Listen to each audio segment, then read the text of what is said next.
Hey friends, welcome to the first reading vlog of 2022. Today we are kicking off my 22 books to read in 2022 series. Okay, so for this first reading vlog, I have just posted my 22 books that I want to read in 2022, so I will link that up in the cards. But today we are getting started on this first reading vlog. So this is going to be a dedicated reading vlog to reading the two books that I have, or two of the books from that video. And every single month from January to November, we're going to read two books off that list, and I will vlog the experience and review them. And this month we are kicking it off with two of the romance books that I am most excited about this year. The first one being Love and Other Disasters by Anita Kelly. I've talked about this a million times on my channel, but this is the one that I am going to start with. It is really cloudy here today, so we're trying to utilize this natural light as best as we can here, but this is following two characters who are part of a cooking competition. One of the characters is a recently divorced woman who is kind of like down on her luck. She's struggling financially. She doesn't feel secure in her life anymore. She doesn't really have much direction. All she knows is that she really loves cooking. And she ends up winning a spot on this cooking competition, and she's hoping that that will kind of like kickstart her life, her new life. The other character is the first openly non-binary character on this show, and they are only there because their sister dared them to join this competition. And so they're a really good chef, but they don't necessarily have this like big drive, and these two have this really disastrous meet cute, and romance ensues from there. So this is going to be one of the first things that I pick up. And then the other book that I am going to be reading for this is Only When It's Us by Chloe Liese. I just got this on audiobook. This was just re-released on audiobook, and the audiobook now has like all of the updates that Chloe Liese made in the physical version. So we just got the audiobook for this. And so throughout the next couple of days or day or 2 days or however long this takes me, I'm going to read this one physically, and then this one I'm going to listen to on audiobook. And so those are the two books that are for sure happening. I do have a copy of Moonstruck by Onley James. If I have more time during this vlog, I might throw this one on there just for fun because I'm kind of obsessed with the series right now, and I really want to prioritize continuing on with series and not just letting them dangle open for forever. So this one might appear in this vlog as well, depending on how long the rest of these take me. So those are the reading plans, and I will talk to you once we get started reading. I want you to know that with you I feel whole. Hello. So I'm finally going to be starting in on this reading vlog, reading these books. So I am about to join a 24-hour readathon. It's starting in 10 minutes. I'm part of Becca from Becca and the Books' Patreon, and she does reading sprints and stuff like that pretty often, but she is running a 24-hour readathon just for her Patreon, so I'm about to hop in on that. So I'm hoping to make a pretty good dent in this vlog, if not finish all of these books, but I am starting Love and Other Disasters. I technically started this last night. I'm on page 34, so I really just kind of got their like introduction, which it was really funny.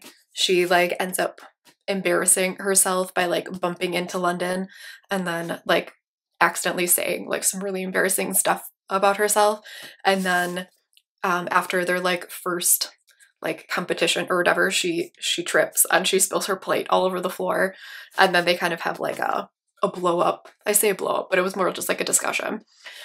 So I'm really liking this. This has one of my favorite, I actually tabbed the very first page because it has one of my favorite like opening lines.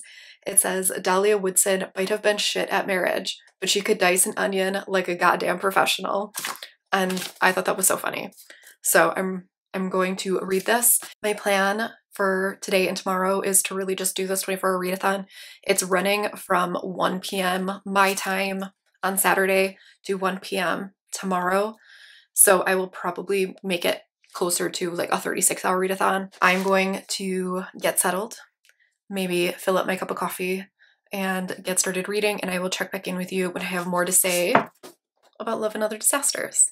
Hello, quick check-in. We're in bed. We're running sprints with Becca here. I've got my kitty blanket. I've got a bowl of popcorn. And I am now 100 pages in to Love and Other Disasters, and I am in love with this book. It is so good. So far, we've seen a whole ton of the cooking competition. I haven't been super like into the whole like cooking competition thing. Let me adjust my microphone. I got a new microphone, so hopefully my sound is a little bit better. But I haven't been into the whole like cooking show, baking competition trend thing, which is super popular in romances right now. And I haven't been super into it. I'm not super into baking and cooking competitions in general, so it hasn't been my thing. But I'm really liking like the balance that we're getting here. We get some good like behind the scenes stuff, but there's not too much happening at the cooking competition. It's been more about like the interactions and the people on the competition than like focusing on like each individual like event or whatever that they do or like dish that they make. There isn't like too much detail, but you're getting enough of like the behind the scenes look at the competition to where like the setting feels important. So I'm really liking that. And I love these two characters. They are, I don't want to say grumpy sunshine, but they're definitely like an opposites attract sort of thing. You get London, like I said, who's this very reserved person and like not quick to open up. And then you have Dahlia, who is just this like effervescent, like super warm, bubbly, like willing to share her whole life story with a stranger type of person. And they're so stinking cute. And London is definitely like one of those, what's the word, reluctant sort of love interests, because they keep like, they'll like look at Dahlia and they'll be like, her stupid hair, I hate her beautiful hair. Just like, they're a very reluctant love interest. And I love a reluctant love interest.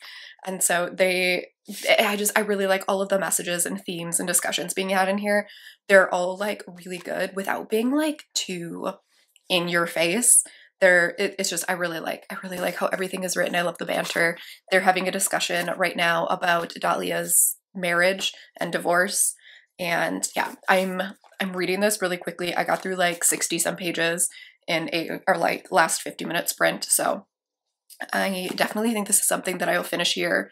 We're doing 4 hours of sprints, so I should definitely be able to knock this guy out. So I am going to get back to reading. I'm going to eat my popcorn. We're about to start a 1 hour reading sprint. So I'm going to get back to reading and I'll check back in with you in an hour. All right, so it has been another hour. I am now halfway through and oh my God, guys, I'm so obsessed with this. So I've been tabbing it and there are just so many good discussions in here. There's this like really awesome part where London is describing like what it means to them to be non-binary. And there's this whole like paragraph where they talk about like how it's hard to explain and how they had to like settle on something that like felt right for them. And there's this sentence in here where it was, even though they knew others like them had their own names that felt right to their own experiences, that was comforting too, that each person could choose what brought them closest to belonging, the power in that, knowing that one day people might discover even better words for it, that there was only ever freedom in continuing to find new names for who you were and who you could be. Ugh. And then like the romance part has kind of started to like kick in. And I tabbed this other section where they're kind of like talking about their feelings. And it just made my heart hurt. It says, even after one kiss, I don't know I can stand to be around you anymore, because if you kiss me again, I will literally never be able to stop. I will take you right on this beach. I will consume you until I know every inch of you. Once I start with you, I won't be able to stop. I need you in a way that can't be temporary. I need you in a way that can't be temporary. This book, man. It's so good. So these two are on this competition or whatever, and like the crew and stuff are starting to realize that like these two have feelings for each other. And so they're not like building, like they're not like faking anything, but like the camera crew has been like secretly filming their interactions and things like that. And so they have to do like interviews and things like that. And London at one point is like, I'm getting a little spoilery. If you want to skip this, I'll put spoilers here. It's not like super spoilery for the plot or anything, but mild spoilers. London's in the bottom at one point, and they hug afterwards, and like the camera is like panning in, and one time she's in the bottom, and so they're kind of like starting to like build up the fact that these two are on set and romantically involved, even though they're not actually romantically involved yet. Like they're both pining for each other, and it's very like they both know that they're attracted to each other, and they know that the other one is attracted to them, but they've decided that like we're competitors, like we live in different parts of the country, like, and so it's, oh my god, it's everything that I thought and wanted out of this book. I always get really nervous when I build up books like this for myself, that like what if it's not everything I wanted, but I'm halfway through and I'm just obsessed. I grabbed some more coffee. I had a snack. It is like 3:30. I'm gonna have to plug in my computer. I just realized it's dying, but we're making good headway. I will definitely be finishing this, if not in this next sprint, depending on, I guess probably 2 more sprints, because I've read essentially 170 pages and this is just over 300, so we should be pretty good to go if we have 2 more sprints. I don't know how long I've been doing this for, 2 hours? Yeah. So I should finish this during these sprints, and then after this I will probably start on my audiobook right away, since it'll only be like 5 o'clock or something like that. So I think I'm going to go top up my coffee and get cozy here before the next sprint starts. I'll plug in my computer and I'll check back in with you after this next sprint, let you know where I'm at, let you know how I'm feeling. I'm going to avoid getting into too many details from here on out because things are going to start getting spoilery, I assume. But yeah, this is just so good. This is everything I wanted in this romance. It's everything that I actually like from like a cooking show based romance. It's just fantastic. All right, so it is much later. It's dark now because it is 5 o'clock, but I'm on page 236 and I'm still obsessed. We're starting to get into like, I don't know, like sorry, I'm getting distracted by reading sprints. We're starting to get into like the conflict portion, and it's definitely getting like tough to read some of this part. Like there's huge trigger warnings for like transphobia and stuff in here, because our main character is non-binary, and there's a contestant on the show that keeps pushing some transphobic statements, and so we're getting into the conflict portion, and this is always the part that has me like the most nervous to read, because it's just, I want them to love each other. Oh, we're gonna roll for sprints here, so okay. But yeah, so we're getting to the conflict portion here. I'm also just ordered some food, so we're gonna read for, we have an hour left of sprints. We're gonna read for 45 minutes, so I don't think I will quite finish. I will get very close to finishing, but I'll probably end up having like 30 pages left at the end. So I will check back in with you after this next 45-minute sprint, and then we'll finish up the book, and then we'll move on to our next read. But my prediction right now is that this is actually going to be a 5-star. So we're on to a good first book. So hopefully this last 100 pages goes well, and I'll check back in with you in an hour. Okay, we have shifted locations. We're in my office. I am on page 295, and I have, I don't know, less than 70 pages left to go. So I just moved in here. I'm gonna do my nails. We'll see how well it works doing my nails while reading a physical book. If it ends up being a bit of a pain, I might just sit down and finish this and then do this while I listen to an audiobook. I'm also considering taking a bath, so maybe I'll start that, finish reading this in the tub, and then come back and do my nails. I don't know. We're doing a self-care night because it's like 6 o'clock now, so we're gonna do a self-care night. That's the plan for the rest of the night. So I'm still loving this. We just got through the big conflict, and it was heartbreaking.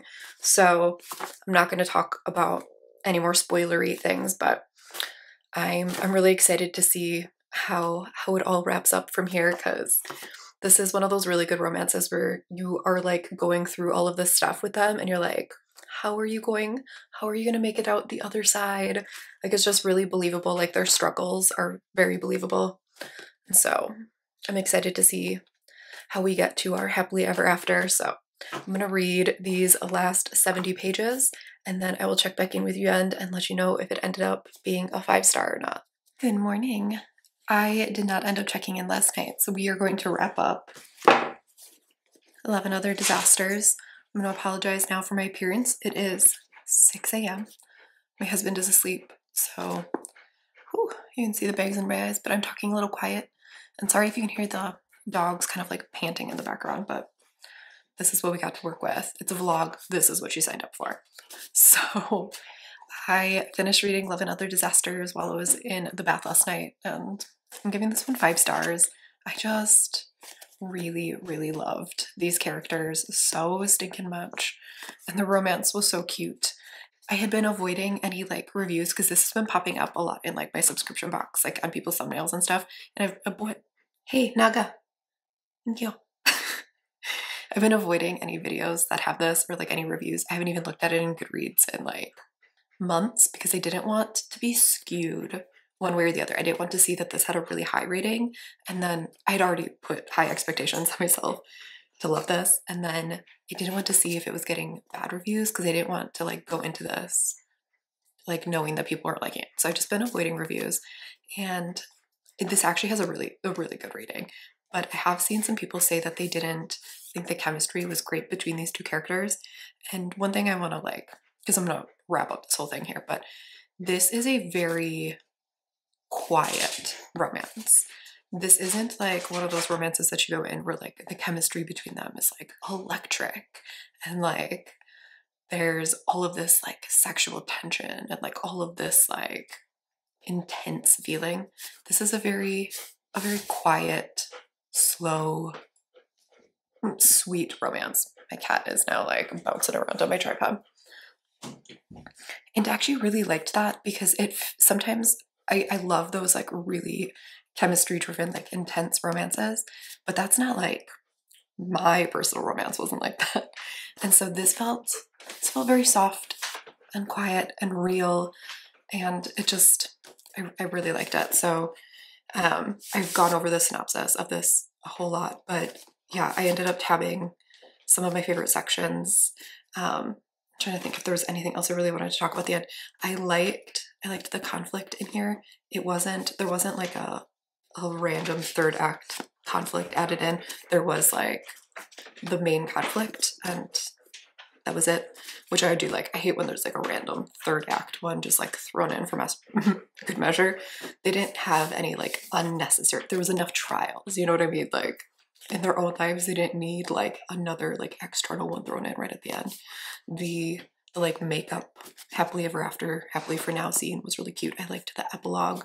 The epilogue was great. This was just, it was everything I wanted. This does have steamy scenes in it. I know some people were surprised by those since this was a book of the month pick.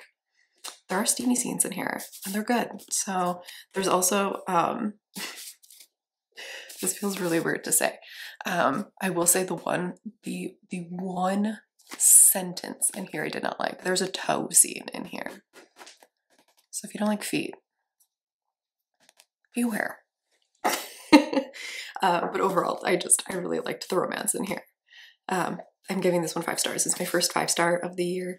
My reading is a little polarizing. I've had 2 DNFs and then a 4.5 star and a 5 star. So my reading is a little polarizing, but this was a really good one. I liked it a lot. So let's get into our next book.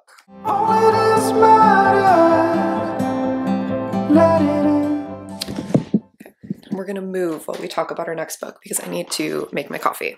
Hopefully this works. You're gonna be at a weird angle, but that's what we have to work with. Making my coffee. Sprints with Becca are starting right now. They're actually running right now. I'm just behind because it's 6 a.m. And even though I'm always up at this time, I'm not used to being like I don't know, like doing stuff. Usually I'm just like doing my daily journal and AM routine and stuff. But I am starting Only When It's Us by Chloe Liese, and I actually started this last night. So after I took a bath, I just kind of like laid down and sat on the couch with my husband for a little while, and he wanted to watch an episode of some Star Wars thing, and so I threw in the audiobook for this, and so I got, I don't know, like 20% in or something. It's like an 11 and a half hour audiobook, so it's kind of long. Let's see what happened so far. So let's go back by the I can't think without coffee. Okay. So Only When It's Us by Chloe Liese is a new adult college romance. I hesitate to say new adult because I feel like we just call everything new adult when it's set in college. When this is really an adult series as far as I know. And it doesn't feel new adult. It feels like an adult romance and they just happen to be 21. We're following a heroine who is this big like all-star soccer player, and she has big dreams to become part of the US women's soccer team. She kind of struggles with confrontation. She comes from a family, her father, she never knew her father, and her mother is very, very sick. Her mother has cancer, and she is actually at a hospital, and she stays at this hospital so that she can get the care that she needs. And she is used to people just kind of like helping her out, and she has this professor who's kind of like testing her. And she doesn't really know how to ask for the things that she needs because she's had to like take care of her mom and stuff for a very long time. And so she has this confrontation with this teacher she's struggling in his class, and he kind of sets her up for failure because he tells her to get the notes from this other guy, and she thinks that this guy is brushing her off because she asks for his notes, and he just kind of walks away. And you find out that this other guy is actually deaf. He had a viral illness called meningitis 2 years ago, and he was also a college athlete, a soccer player, and he got this disease and he ended up in the hospital, and by the time that he woke up, he had lost his hearing. And because of that, he has a lot of mental trauma, as well as some like physical things that he is struggling with. So he has a lot of ringing in his ear. I think it's called tinnitus. I think so. And so his left ear is worse than his right ear. And he also, like our heroine, isn't good at like asking for help. And so rather than like going back to the doctor and explaining all of this stuff, he just kind of learns to live with it.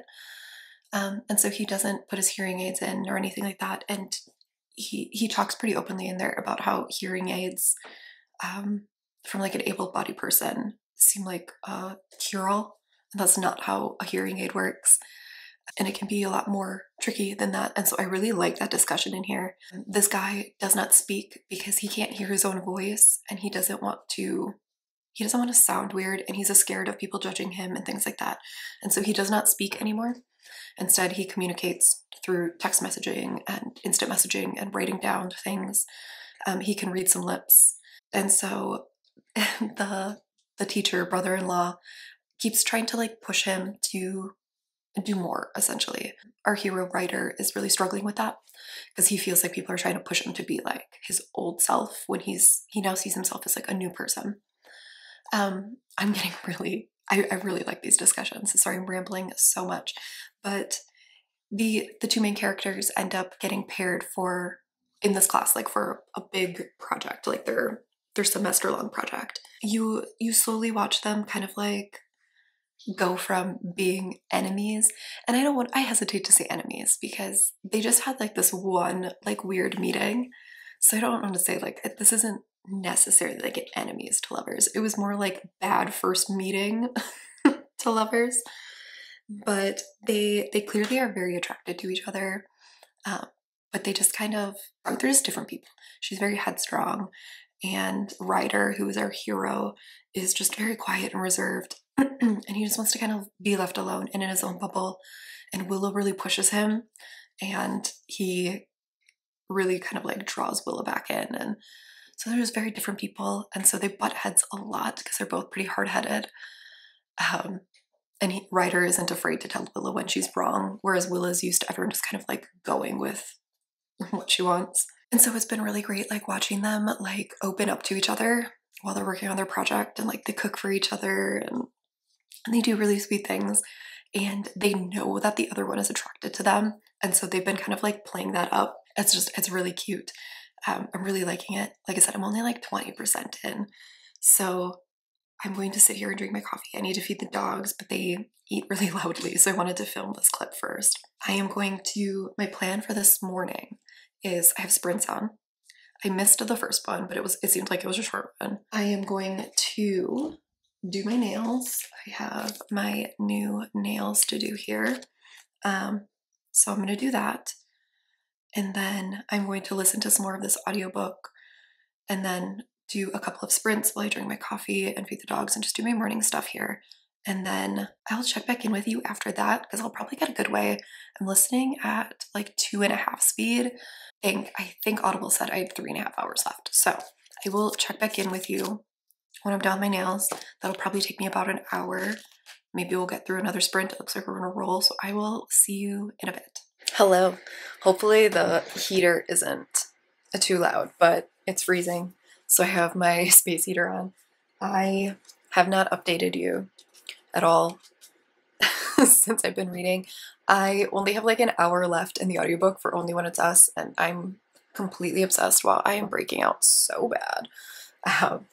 I've been sitting here working on some video things because I need to hopefully film a video either today or tomorrow. So I've been doing that while I've been listening to the audiobook, and I realized I haven't updated at all today. So I'm almost all the way through this, and it is so sweet and it hurts my heart. So there are definitely some big content warnings in here. So not only, I talked a little bit about this, that the hero is deaf and mute. The heroine's mother is battling cancer, and that storyline, it hurts. It hurts very, very much. It's hard to read. Listen, I guess.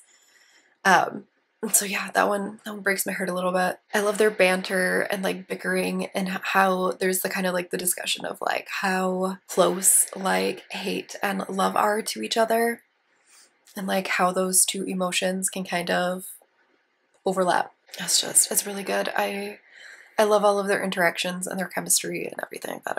I am really into it. I wouldn't say it's even like the thing that's like taking the rating down or whatever. There's a lot of miscommunication in here, but it's all understandable miscommunication. It's not like the miscommunication trope where it's like, I chose to keep this from him because he's not going to understand me. It's more they have a lot of baggage. They have a lot of like personal things going on, and neither of them are super willing to like dump that onto somebody else. So like with the hero, he is now working on speaking for the first time since he lost his hearing, and he's very self-conscious about it, and he's working with some auditory doctors to adjust his hearing aids and things like that. And he's just very resistant to put that onto anybody else, especially because he has struggled with these things before, and he doesn't want to get his own hopes up, and he doesn't want other people to get their hopes up. And as somebody with a chronic illness, like, I totally get that. Like, there are things that you go through where it's like, especially trial things, where it's like, you kind of want to internalize it and see where it goes first before you put it out into the world. And so he has that, and then the heroine is dealing with the health issues of her mother, and because of that, she's had to be on her own for a lot of her older childhood, young adult life, and she doesn't want to speak about it with a lot of people. She keeps it very close. It's all very understandable miscommunication, but it is frustrating as a reader because you're like, just speak to each other. But I'm going to start losing sun here if I don't get my stuff together. So I'm going to sit down and plan out my photos for next week and then take the photos, and then hopefully I will finish up this book and we can maybe wrap up this vlog. I might try to sneak this in, but I'm planning to actually start a new vlog tomorrow. So I think we're gonna wrap up this after this. Enough rambling. I'm gonna go finish up these couple of things, finish up the last hour and I think 10 minutes of the book, and then I will check back in with you when I'm done. All right, so I just finished Only When It's Us by Chloe Liese, and I really liked this. I'm giving this 4 stars, not 5, but I really, really liked this romance. It was sweet, it was heartwarming, it hurt at times. I really liked the epilogue and how they ended up coming together and everything like that. I liked everything about this. The one thing that kept it from being like a 5-star for me is actually Willa. I've seen this, like other people have talked about this too. She's kind of unlikable in like a weird way. So she's not like unlikable in like an unlikable character sense, but she does some like quirky things that are like meant to be quirky that are just a little too quirky, I think, for me. Like one of the things that she does is she will accidentally say stuff out loud, and it happens a lot. And I'm like, it's kind of weird. And I don't know, there was a couple of things that she did like that where I was just like, this is a little strange. And I didn't totally get on board with her character, but I loved Ryder a whole heckin' lot. And the two of them together were really cute, and their romance was cute. And the steamy scenes at the end of this were super good. Really, really liked that. But overall, I really enjoyed this. I'm so glad that I started reading some Chloe Liese books, and I definitely plan to continue on with this series, possibly for the romance romance takeover weekend readathon that's happening the 14th to the 17th. So I might do that. Who knows? But that is going to be it for this vlog. I am really excited. This ended up being like a really good vlog. So I finished Love and Other Disasters, which I gave 5 stars, and I finished Only When It's Us and gave that one 4 stars. So I ended up loving both of these books. I'm planning to start my 5-star predictions vlog tomorrow, actually. So hopefully that one goes just as well. So keep an eye out for that. I think that's coming at the end of the month. Hopefully the rest of these go very well. I just finished planning out next month's, so maybe I'll give you a little teaser for February's books. The way that I have this planned out is I'm trying to do an even number of like backlist titles and new releases. So I have 11 new releases and 11 backlist titles, and originally I wanted to pair them, but a lot of the new releases I have as arcs, so I need to make sure that I am reading them during release month, and most of them come out in the first half of the year, so it's going to be a little heavy on the first half of the year of reading new releases and then backlist titles at the end of the month. But for February, one of the books that I plan to read for February is Delilah Green Doesn't Care by Ashley Herring Blake. So that I'm really excited for. I'm not going to say the other one because these are only going to have 2 books.